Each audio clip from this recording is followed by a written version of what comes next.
Les digo la verdad, es un gusto poder tenerles e invitarles a hacer la introducción del texto bíblico antes de buscar el texto bíblico. Y hagamos la introducción antes de leer el texto bíblico y antes de buscarlo, porque no quiero que tu mente condicione o que el pasaje, sea condicionado por tu mente, sino que tú pienses con libertad. Vamos a buscar, por favor, segunda epístola del apóstol Pedro, segunda de Pedro, capítulo 3, versículo 9, y con eso introduciremos nuestro culto.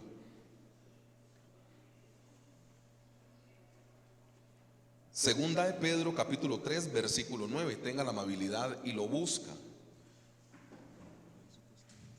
Es un gusto poder tenerles en la casa del Señor. Gracias, en serio. A mí me encanta mucho verles.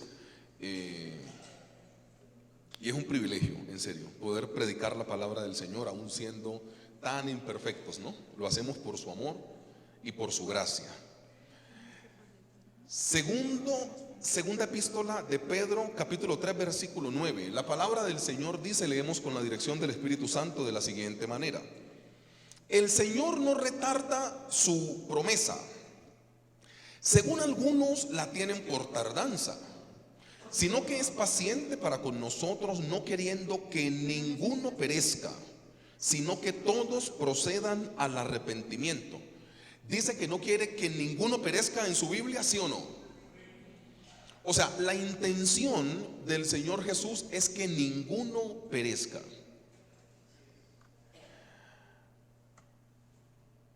Yo cada día me convenzo más que en un punto vas a tener que escoger dos caminos: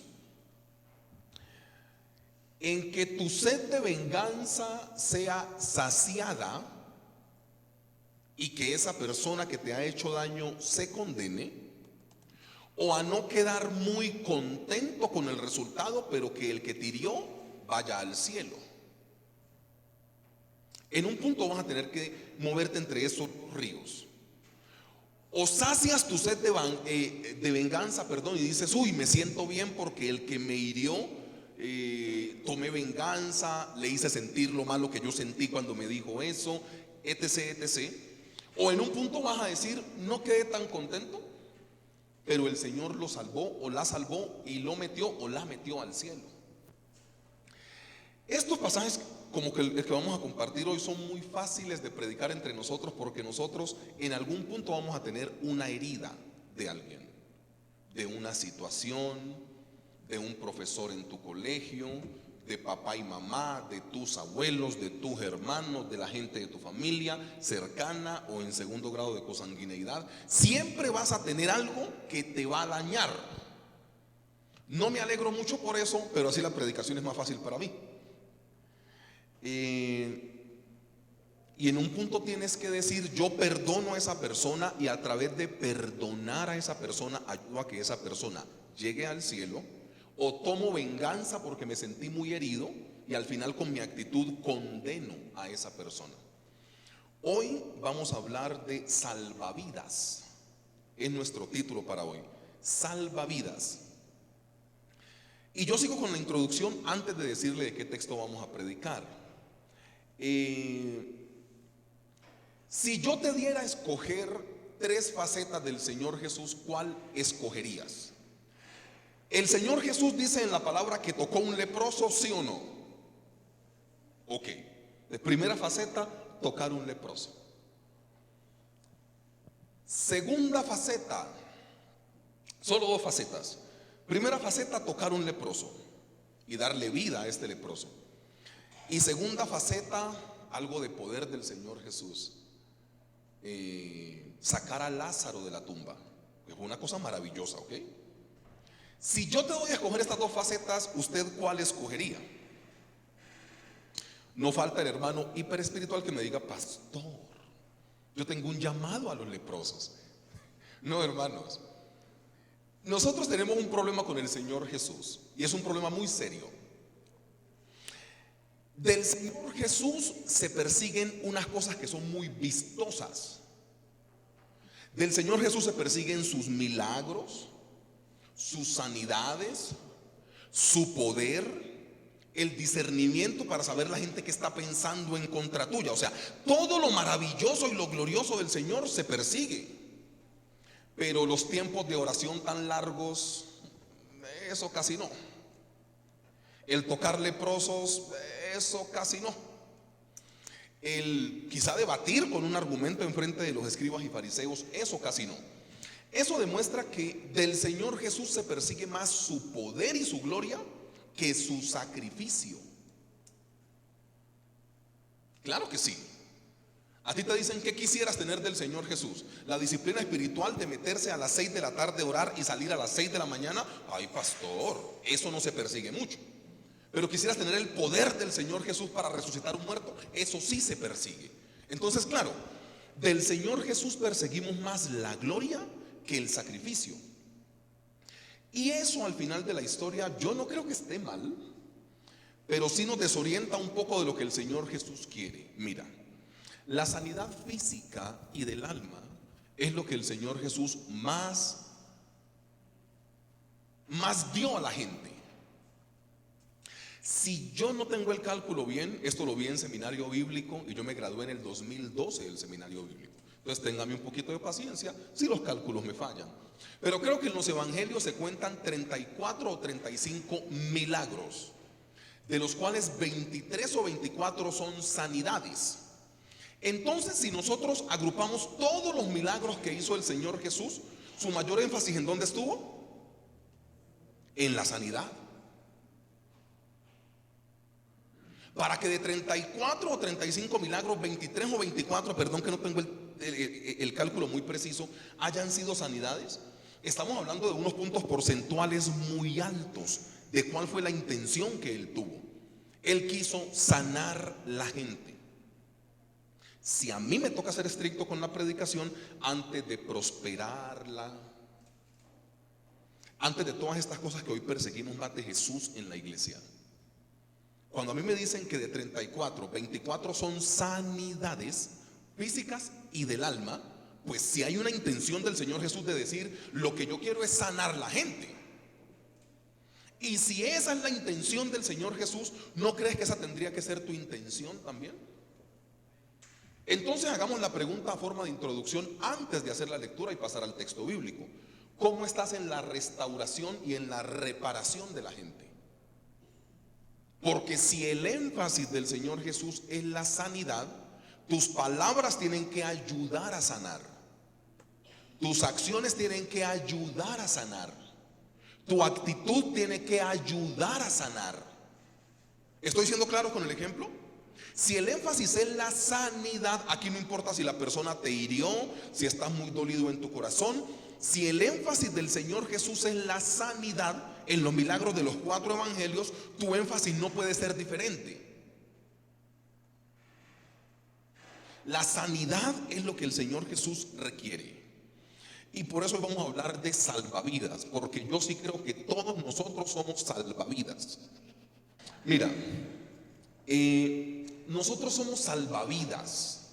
Por eso la predicación, el Señor me ha dado el título de salvavidas. A mí los salvavidas pues nunca me han llenado en la expectativa, porque cada vez que yo voy a una playa o a una piscina, el salvavidas es más chiquitico que yo. Entonces dicen salvavidas y pueden, hay un tipo ahí pues como con una cosa ahí como guardianes de la bahía, y yo veo a ese mancito y yo digo: en el caso que a mí me dé un beriberi, un patatús en el agua, a mí me toca salvarlo a él. Un salvavidas chiquititico, y yo miro y yo digo: Señor, yo hago una oración ahí por si tengo algunos pecados, y le digo: si me ahogo, recibe mi espíritu, porque ese man no me va a poder salvar. Pero somos salvavidas, ¿ok? Juan capítulo 8, de eso vamos a predicar hoy. Juan capítulo 8, bajo el título de salvavidas. Juan capítulo 8.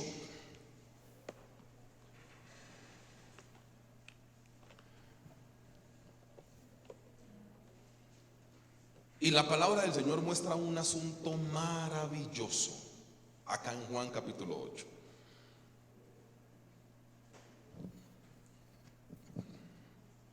Cuando lo tenga me dice amén para no anticiparme. Juan capítulo 8, ¿lo tiene? Listo. En el versículo 1 la palabra del Señor dice: y el Señor Jesús se fue al monte de los olivos y por la mañana volvió al templo y todo el pueblo vino a él y sentado él les enseñaba. Versículo 3. Entonces los escribas y los fariseos le trajeron a una mujer sorprendida en adulterio, poniéndola en medio, le dijeron: Maestro, esta mujer ha sido sorprendida en el acto mismo del adulterio. En la ley Moisés nos mandó apedrear a tales mujeres. Tú pues, ¿qué dices? Mas esto decían tentándole para poder acusarle, pero el Señor Jesús, inclinado hacia el suelo, escribía en tierra con el dedo.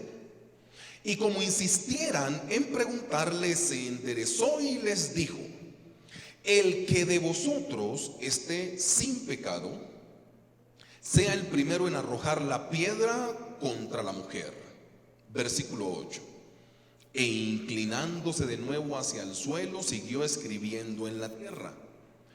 Pero ellos, al oír esto, acusados por su conciencia, salían uno a uno, comenzando desde los más viejos hasta los postreros, y quedó solo el Señor Jesús y la mujer que estaba en medio.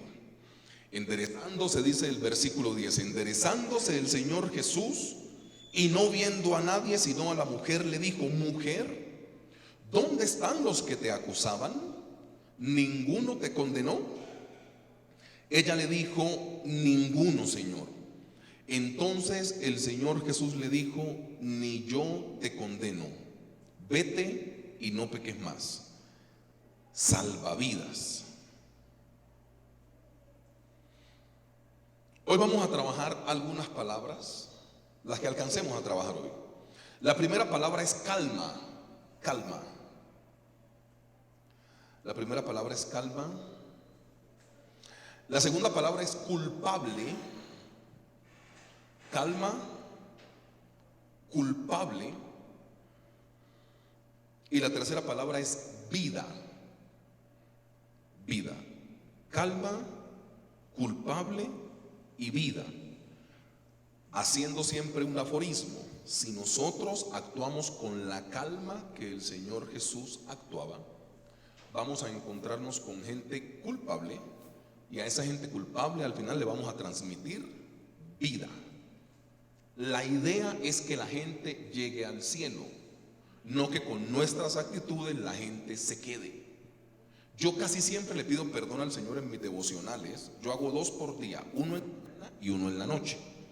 Y siempre en mis devocionales, no quiero decir que siempre lo haga, pero en la mayoría de ellos yo le digo al Señor: te pido perdón por si nosotros como iglesia hemos hecho tropezar a una persona.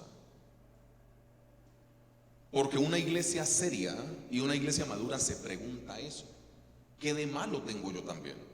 Porque es que es muy fácil puede echarle la culpa siempre al de afuera. Y nosotros como iglesia también tenemos cosas por corregir.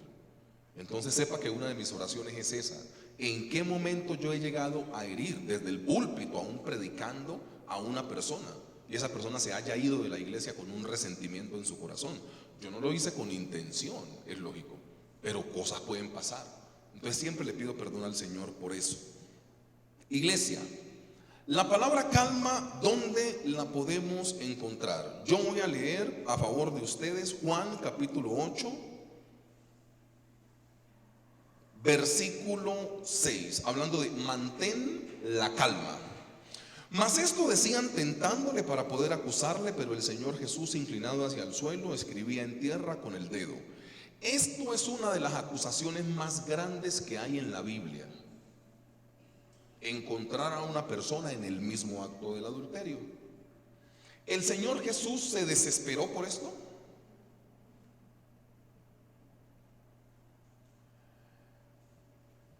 A mí me aterra la actitud del Señor Jesús acá, porque esto sí es un pecado grave. Y el Señor Jesús ni les habla. Él siguió haciendo lo que tenía que hacer. Porque el Señor Jesús, si algo era que no perdía la calma.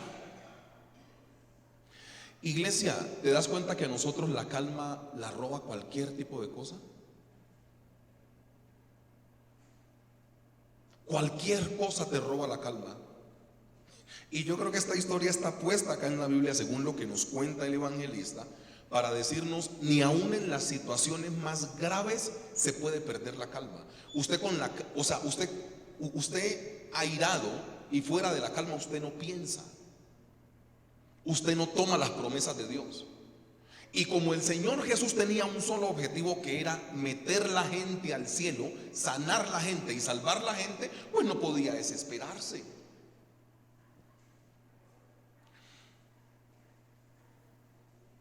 Características de nuestro Señor, sea cual fuera el asunto, nunca perdió la calma, aun cuando habían cosas graves. Ustedes recuerdan la historia, por ejemplo, del endemoniado gadareno que venía de los sepulcros. Recuerda bien el contexto.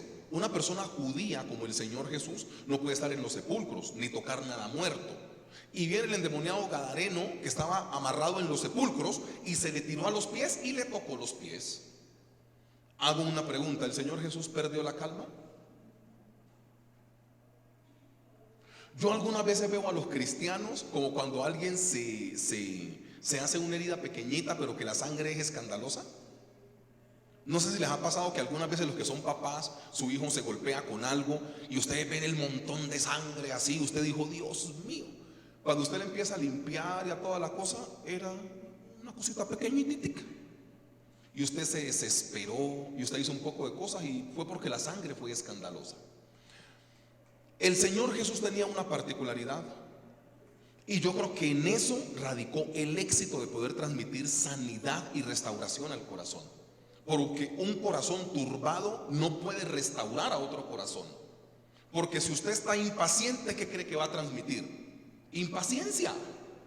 Si usted está turbado, ¿qué va a transmitir a la gente? El mismo desespero. Pero si usted está calmado, puede recordar las promesas de Dios. Si usted está calmado, puede ver con claridad qué es lo que está pasando. Es que el punto es ese. El punto es que nosotros perdemos la calma muy fácil. El Señor Jesús, si tenía que hablar con el endemoniado gadareno, hablaba, porque su intención era restituirle.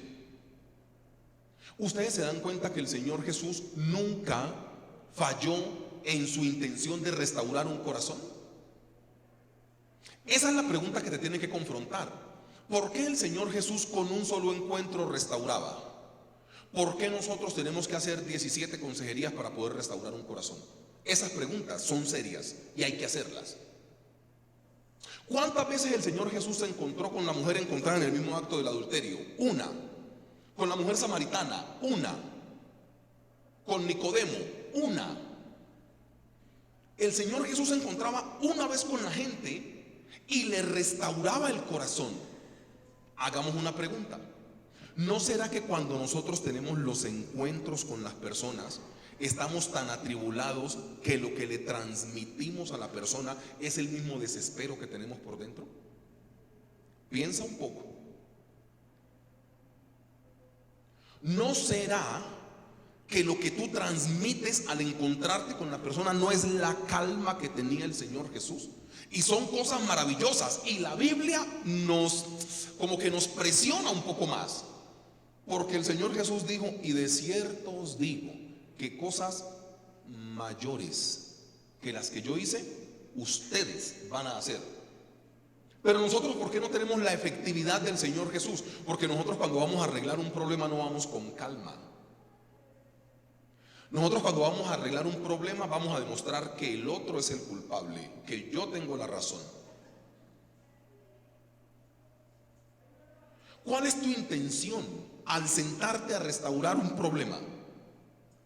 ¿Te das cuenta que nos han enseñado a defender tu verdad? ¿Te das cuenta que se nos ha enseñado a pelear hasta que se te dé la razón? El Señor Jesús, si tuvo que perder a la imagen de la gente, perdió en la cruz del Calvario. O sea, no importa, porque en la vida no estás para ganar discusiones. En la vida estás para meter la gente al cielo. ¿Qué pasa si ganas una discusión? O sea, ¿qué pasa si ganas una discusión, pero al final al que le ganas la discusión se va no para el cielo?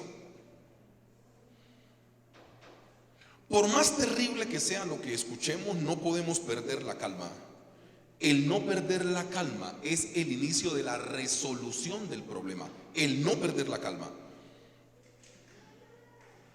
El tiempo se debe invertir en la solución del problema, no en escandalizarse. ¿Quién ha resuelto algo escandalizándose? Nadie, hermanos. Y al Señor Jesús le están trayendo, pues ustedes saben que es para tentarlo porque la palabra lo dice, pero le están trayendo uno de los casos donde a él quizá más rabia tenía que darle. Y el Señor Jesús ni se dedica ni a contestarle. Él sigue y no pierde la calma porque él sabe cuál es su objetivo. El punto es que cuando se nos presentan algunos problemas, nosotros estamos por fuera del objetivo. ¿Qué sacas haciendo sentir culpable al que se equivocó? ¿Qué sacas restregándole en la cara que el que te hirió falló? O sea, ¿qué ganas pisoteando al otro y haciéndole ver que es que se equivocó de manera fuerte? ¿No crees que tenemos que adherirnos más a esto del Señor Jesús? Yo sí creo que nosotros hemos dejado de ganar muchas almas y restaurar mucha gente con nuestra mala actitud en el momento que nos damos cuenta que alguien hizo algo malo. Creo que hemos dejado de ganar muchas almas. Porque nuestra posición siempre es una posición de juicio. Y yo afortunadamente no estoy predicando de nada diferente sino del Señor Jesús. Al Señor Jesús hay que aprenderle unas cosas. Yo no entiendo, y ahora que tomábamos la comunión, la cena del Señor, yo tenía en la mente al Señor Jesús con los tres poderes que lo crucificaron. O sea, abajo están los militares, los políticos y los religiosos que lo metieron a él en la cruz del Calvario. Y cómo tener la gallardía de poder decirle a papá: mi sed de venganza no quiero que sea llena, que sea saciada. Mejor, Padre, perdónales porque no saben ni lo que hacen. Ese ejemplo hay que tenerlo. Si no, iglesia, nosotros vamos a cambiar los caminos. Porque lo principal, que es meter la gente al cielo, se te va a convertir en un obstáculo. En un punto tienes que perder tu batalla para que el agresor tuyo llegue al cielo. Claro que sí. En un punto no va a haber tanta recompensa. No te van a decir: oiga, perdóneme por el mal que le hice. No importa. En un punto tienes que perder, tienes que bajarle a tu ego, tienes que bajarle a tu orgullo para que la gente se pueda meter al cielo.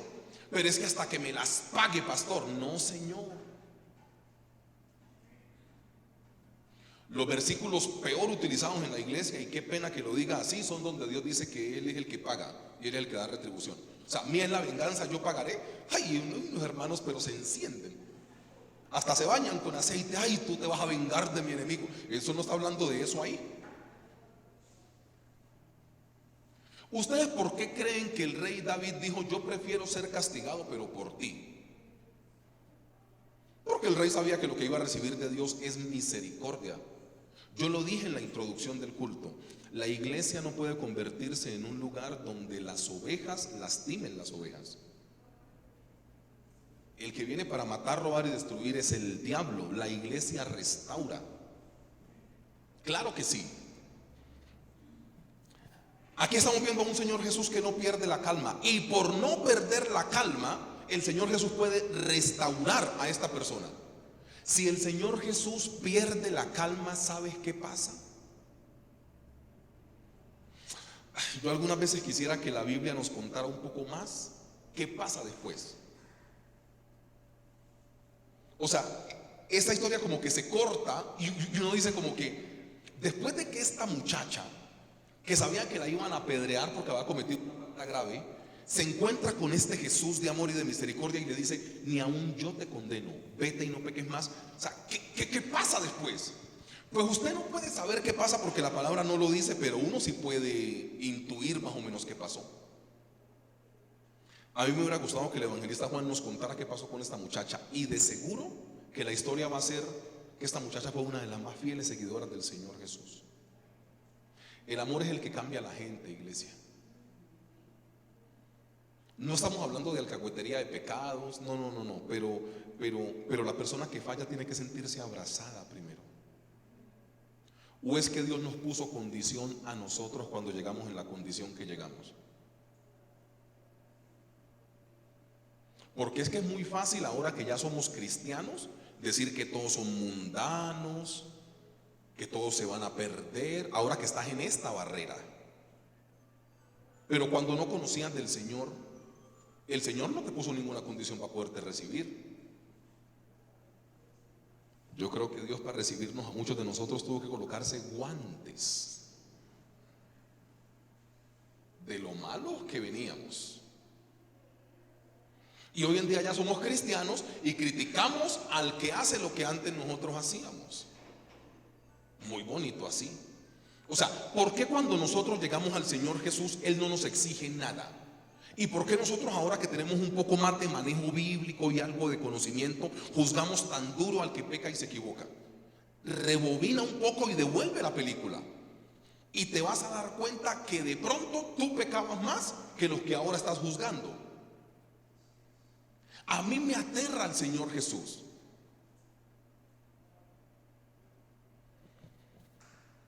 Hay que mantener la calma.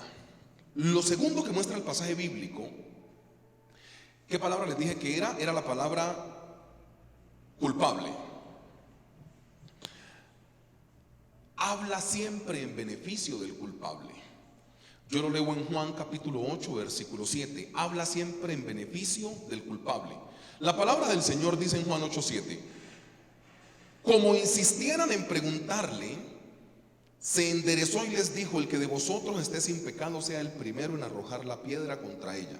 Aquí hay una sola pregunta a responder: ¿por qué el Señor Jesús no le dice nada a la muchacha, pero sí es muy fuerte con los que la acusan? No es particular. No estamos desconociendo que la muchacha tenía la culpa, no. Y yo creo que el Señor Jesús, cuando le dice vete y no peques más, no está desconociendo que ella sí tenía la culpa. Pero ustedes no se dan cuenta que el Señor Jesús recibe una acusación, y el Señor Jesús no se dedica a la acusación, sino al corazón duro de los que la están acusando. Y a mí me gusta hacer preguntas que te confronten. ¿Nosotros hubiéramos tenido la posición del Señor Jesús o la de los que estaban acusando? Y nosotros siempre vamos a tener que movernos en esos dos mares, porque nosotros tenemos gente a cargo. Nosotros somos papás, somos tutores, somos maestros. Nosotros somos jefes de la casa, damos consejo en la familia. Y nosotros algunas veces vamos a tener que aplicarle misericordia a personas que nosotros creemos que de pronto no la merecen mucho, pero que Dios te insta y te invita en el corazón a poder decirle: dale la posibilidad a la gente. ¿Por qué nuestro Señor Jesucristo no se dirigió a la mujer inicialmente? Hay una sola pregunta a responder: ¿por qué? Una pregunta siguiente podemos hacer: ¿qué sale de tu boca al tratar un problema o al hablarle a una persona culpable? ¿Qué sale de tu boca? Así fuera muy grave, nuestro Señor Jesús, siempre que abrió su boca, fue para brindar una solución.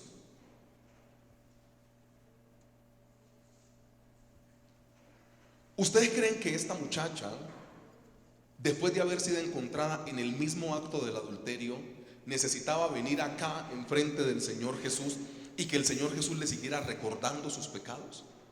¿Usted cree que era lo que esa muchacha necesitaba?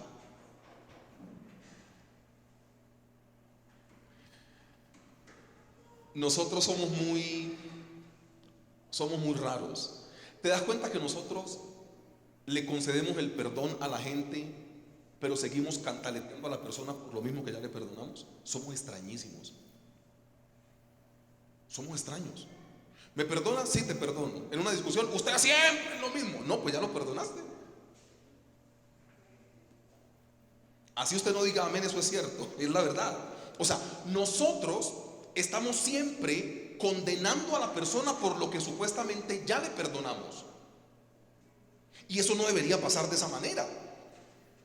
En tu boca está el poder de la bendición y de la maldición. Yo leo el Proverbio capítulo 18 versículo 21. Si quieren no lo busque por cuestiones de tiempo y yo se lo leo en dos versiones. Proverbio 18, 21 dice: la muerte y la vida están en el poder de la lengua, y el que la ama comerá de sus frutos. Otra versión un poco más clara: la lengua tiene el poder para dar vida y para quitarla. Los que no paran de hablar sufren las consecuencias. Nuestro Señor tiene una posición más firme en contra de las personas que están acusando a la mujer, no a la mujer. Y eso tiene que darte una claridad de qué es lo que el Señor Jesús quiere y cómo es que Él quiere que tú lleves tu vida. Nosotros siempre vamos a encontrarnos con personas que necesitan nuestra ayuda y podemos pasar de largo o no pasar de largo. La misma mujer sabía que no tenía otro futuro, según lo que la ley y la interpretación, sobre todo de la ley que estos hombres le estaban dando. Ella merecía ser apedreada. ¿Y por qué no fue apedreada? Porque hubo un Jesús que se metió en la mitad. Cuando nosotros tenemos problemas, iglesia, lo primero que buscamos es la restauración, o que la otra persona sienta que se equivocó.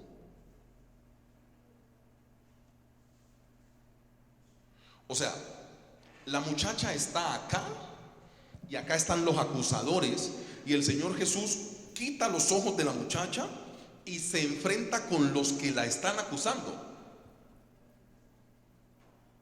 No hay un mensaje claro ahí.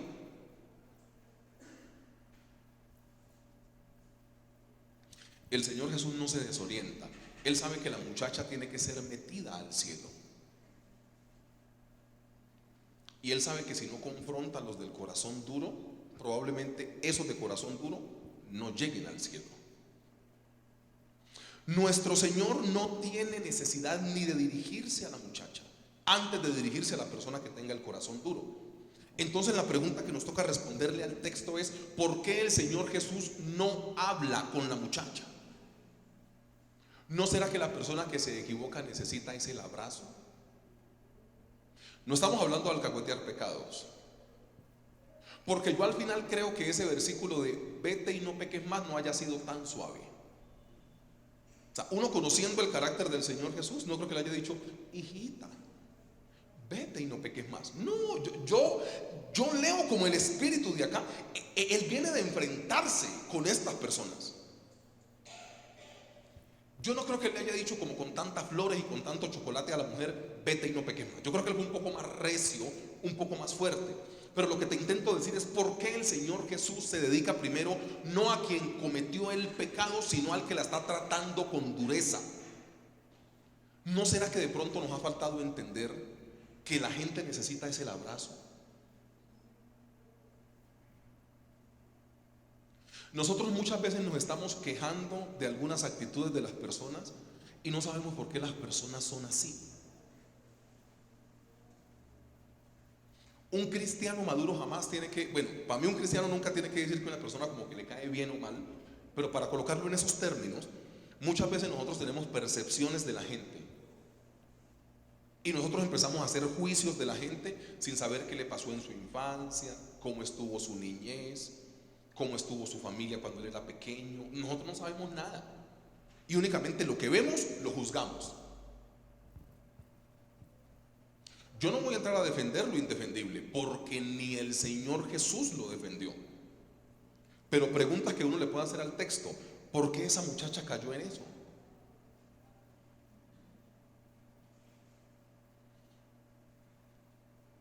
La historia no cuenta más, pero casi siempre en esta época los líos sexuales tenían que ver con la prostitución también. Y si es una muchacha joven, ¿por qué no se buscaba mejor un novio y se casaba?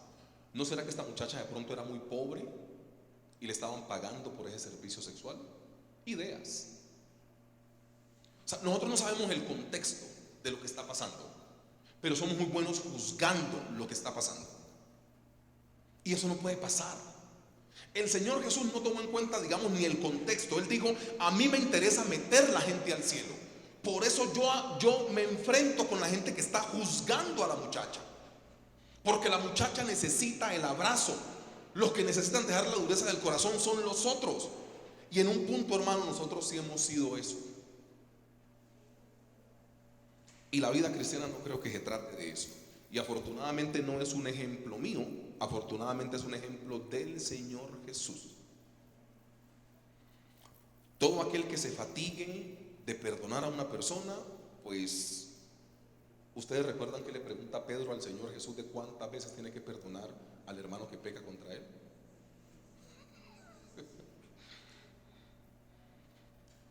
Ay, iglesia, nos hace falta tanto del Señor Jesús.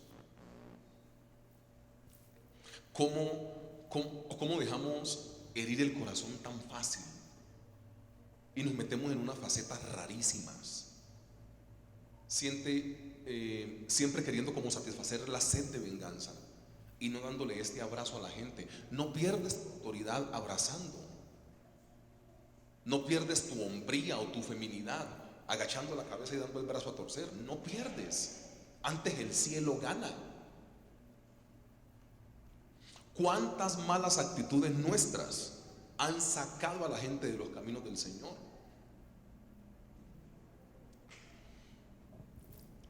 Calma, lo primero. Culpable, lo segundo. Y lo tercero es vida. Esto se trata de transmitir vida. Yo leo Juan 8:11. Ella le dijo: Señor, ninguno. Entonces el Señor Jesús le dijo: ni yo te condeno, vete y no peques más. ¿Sabes el Señor Jesús por qué puede hacer eso? Devuélvete 10 versículos. Juan 8:1 y Juan 8:2 muestran por qué. Y el Señor Jesús, luego el versículo 1, se fue al monte de los olivos. Cuando el Señor Jesús desciende del monte de los olivos, siente la necesidad, dice la palabra del Señor, y por la mañana volvió al templo y todo el pueblo vino a él, y sentado él le enseñaba. El problema radica en resolver problemas del reino sin estar conectados con Dios. Ustedes saben qué estaba haciendo el Señor Jesús en el monte, ¿no? Estaba orando. O sea, su lugar favorito, el monte de los olivos, era ese. Por eso a Judas le quedó tan fácil entregarlo, ¿no? Judas sabía en dónde estaba, porque él tenía como costumbre, cada vez que tenía alguna necesidad o dificultad, o por costumbre como solía hacerlo, se iba al monte a orar. Entonces, cuando usted baja de estar conectado con el Señor, le pueden traer lo más escandaloso del mundo y usted no se escandaliza, porque usted viene de estar conectado. ¿Sabe qué es lo que pasa? Que el diablo sabe. El diablo sabe cositas. Para mí la forma más sencilla de poder explicar por qué muchas veces los cristianos dicen: uy, pastor, pero es que me cayó fue la roya, se me vino todo lo malo encima el mismo día, es porque el diablo sabe cómo hacerte caer y cómo tentarte. Claro que sí, el diablo sabe. Entonces resulta que el Señor Jesús está en el monte conectado, y cuando usted se conecta en oración con Dios, las noticias son diferentes. Cuando usted viene de bajar del monte en oración, el tema es diferente. Pero usted muchas veces cree que puede llegar a resolver los asuntos de su vida sin la conexión espiritual, y ese es el problema. ¿No le ha pasado que algunas veces usted reacciona con acciones, con actitudes, con palabras, con gestos, y después de que uno ya se calmó, uno se da cuenta que uno lastima mucho? Y muchas veces es por falta de conexión.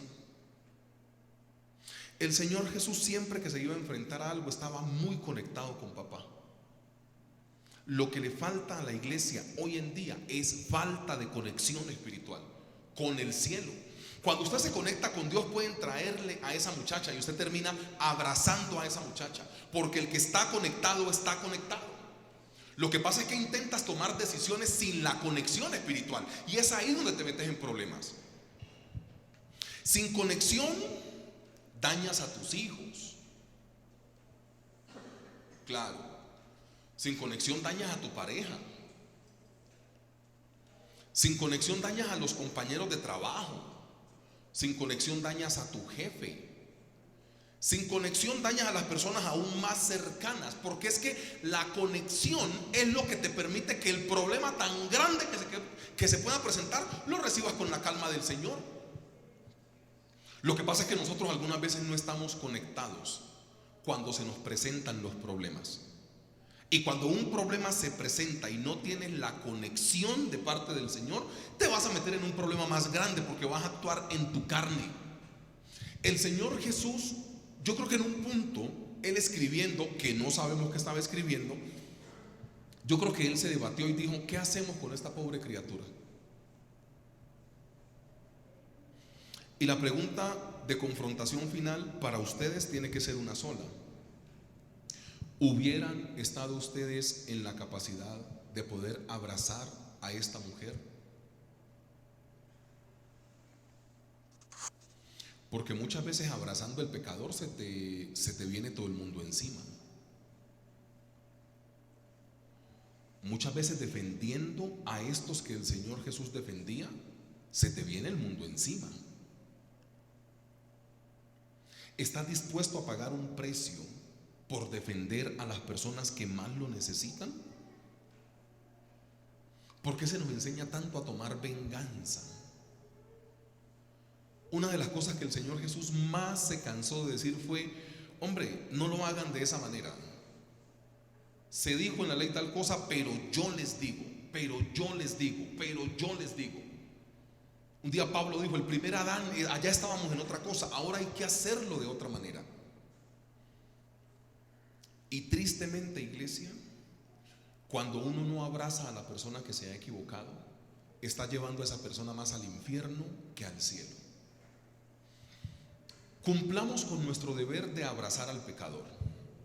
Si el pecador no entiende tu abrazo y quiere seguir por la misma senda, es problema del pecador, pero que nunca haya sido una falencia tuya el no abrazar a las personas más necesitadas en sus culpas. Yo siempre que una persona viene a contarme sus cosas, pues en mi trabajo pastoral, yo me acuerdo de dónde el Señor me sacó. Y créanme que a mí eso me ayuda demasiado saber qué era yo antes de que el Señor me llamara. A mí eso me ayuda. Y aún estando llamado con las equivocaciones que tengo, a mí eso me ayuda muchísimo. Eso me ayuda muchísimo. Yo he tenido gente, hermanos, no entrando en detalles, yo he tenido gente confesándome cosas gravísimas en la oficina de la iglesia, pero cosas muy graves, y hacemos el proceso sin que nadie sepa, sin publicar cosas en Facebook, ya ahí restauramos el tema, y son personas que siguen su caminar con el Señor. La gente necesita el abrazo. Un día yo tenía que ir a la ciudad de Duitama a comprar unas cosas y tenía que darle una consejería a una persona que me llamó sin haber venido a la iglesia como 3 años. Entonces yo le digo: hija, voy a Duitama a comprar unas cosas, acompáñeme, y en el carro voy dando la consejería y hablamos. Y nos fuimos hacia Duitama. Cuando llegamos al almacén de Duitama, allá me conocen porque he comprado varias cosas en ese almacén. Entonces llegamos al almacén y yo le digo a la chica que me atiende: hola, ¿cómo estás? Ay, hola, Américo, saludamos. Y yo le dije: te presento a una hermana de la iglesia. Esta que está al lado mío no se congregaba hace mucho tiempo y había pedido mi ayuda porque tenía un lío gravísimo. Yo compré las cosas, nos montamos al carro y la muchacha empieza a llorar. Y yo le dije: ¿voy muy rápido? No, yo miré el tacómetro, no, estamos bien. Yo le dije: hija, ¿qué pasó? Me dijo: pastor, ¿usted por qué me presentó como una hermana de la iglesia? Si yo hace mucho tiempo no voy a la iglesia, usted sabe lo que yo estoy haciendo. porque ella me pide la consejería, es porque yo, por esas cosas del Señor, que me toca trabajar algunas veces hasta la madrugada, yo hice una cosa en Bogotá, en una iglesia prediqué y regresé en la noche. Viniéndome de Bogotá a las 11 de la mañana, voy llegando acá 2 de la mañana, y yo vi a esa chica en un lugar donde ella no tenía que estar. Eso fue lo que pasó, literalmente. Entonces ella me busca pedirme la consejería, yo me la llevo, ya todo lo que les conté, pero cuando yo la presento en Duitama, donde me conocen, yo digo que es una hermana de la iglesia. Entonces ella se quebranta y me dice: ¿por qué me presentaste como una hermana de la iglesia? Si hace unos días me viste haciendo esto, esto y esto. Yo no necesité responderle nada diferente a lo que el Señor Jesús le diría. Yo le dije: es que me importa más tu corazón que tu pecado. O sea, me importa más tu corazón que tu pecado. ¿Quién nos enseñó tanto a hacerle sentir lo malo a la persona que ha cometido algo malo? Olvidándonos aún cuando el Señor Jesús nos llamó. Véase usted unos años atrás y se va a dar cuenta que, hermano, la iglesia es eso. Somos restaurados para después restaurar a otros. No somos restaurados para después juzgar a otros creyéndonos más santos. Esa no es la visión del Señor Jesús. Y yo le digo una cosa, pues, y con esto cierro antes de orar. Si el Señor Jesús, que la carta de Hebreos dice que fue el único mortal que pisó la tierra sin tener pecado alguno, no condenó a la muchacha. Si el Señor Jesús, el que no cometió pecado, no condenó a la muchacha, ¿quiénes somos usted y yo para condenar a la muchacha? Pastor, entonces le aplaudimos su pecado. Si usted me conoce, sabe que no estoy hablando de eso. O sea, si usted me conoce, sabe que no estoy diciendo: ay, no, digámosle antes, ay, vaya, siga por las mismas. No, él no le dijo eso. De hecho, le dijo: vete y no peques más. Pero ¿por qué el Señor Jesús tiene la capacidad de abrazar a una persona que peca y poder cambiarle su vida con ese abrazo? ¿Y por qué nosotros, los seres humanos, aún con Dios en la mente y con Cristo en el corazón, sentimos la necesidad de pisotear al que se ha equivocado? Como inicié, termino.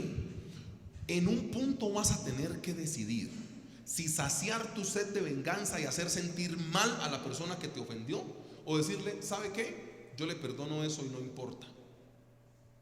Pongámonos de pie y oramos. Por favor. Y en esta oración que yo voy a hacer, si alguien de alabanza me apoya, solo un hito puede ser, está bien. Pero yo quiero que esta oración, que yo la voy a hacer en 2 o 3 minutos, es revisando nuestra manera de restaurar al que peca. Porque algunas veces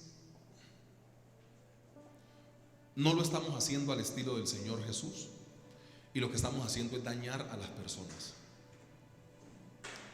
Y qué triste que la gente que Dios más nos entregó para poder cuidar sea la que más estemos dañando. Lastimosamente siempre dañamos al que tenemos más cerca. ¿Por qué? Por falta de conexión. Vamos a orar de una forma muy sencilla, pidiéndole al Señor que nos ayude a tener su corazón, y que en el punto que se nos presenten estos pecados con nuestros hijos, porque ¿quién está libre de que un hijo nuestro o una hija nuestra se embarace a temprana edad? ¿Quién está libre de esto? Nadie. Nadie. Y los cubrimos con la sangre de Cristo, que no funcione así. Pero ¿quién está libre de que en el colegio le den una droga a tu hijo en un dulce camuflado y lo vuelvan adicto? ¿Quién está libre de esto? Nadie. ¿Quién está libre de que un hijo le pierda un año? Nadie. Nosotros no estamos libres de muchas cosas, y por eso tenemos que pedirle perdón al Señor y pedirle, por sobre todas las cosas, que nos ayude a tener su corazón al momento de resolver un problema, porque algunas veces puede más el juicio que lo que el Señor Jesús quiere hacer. Papá, gracias.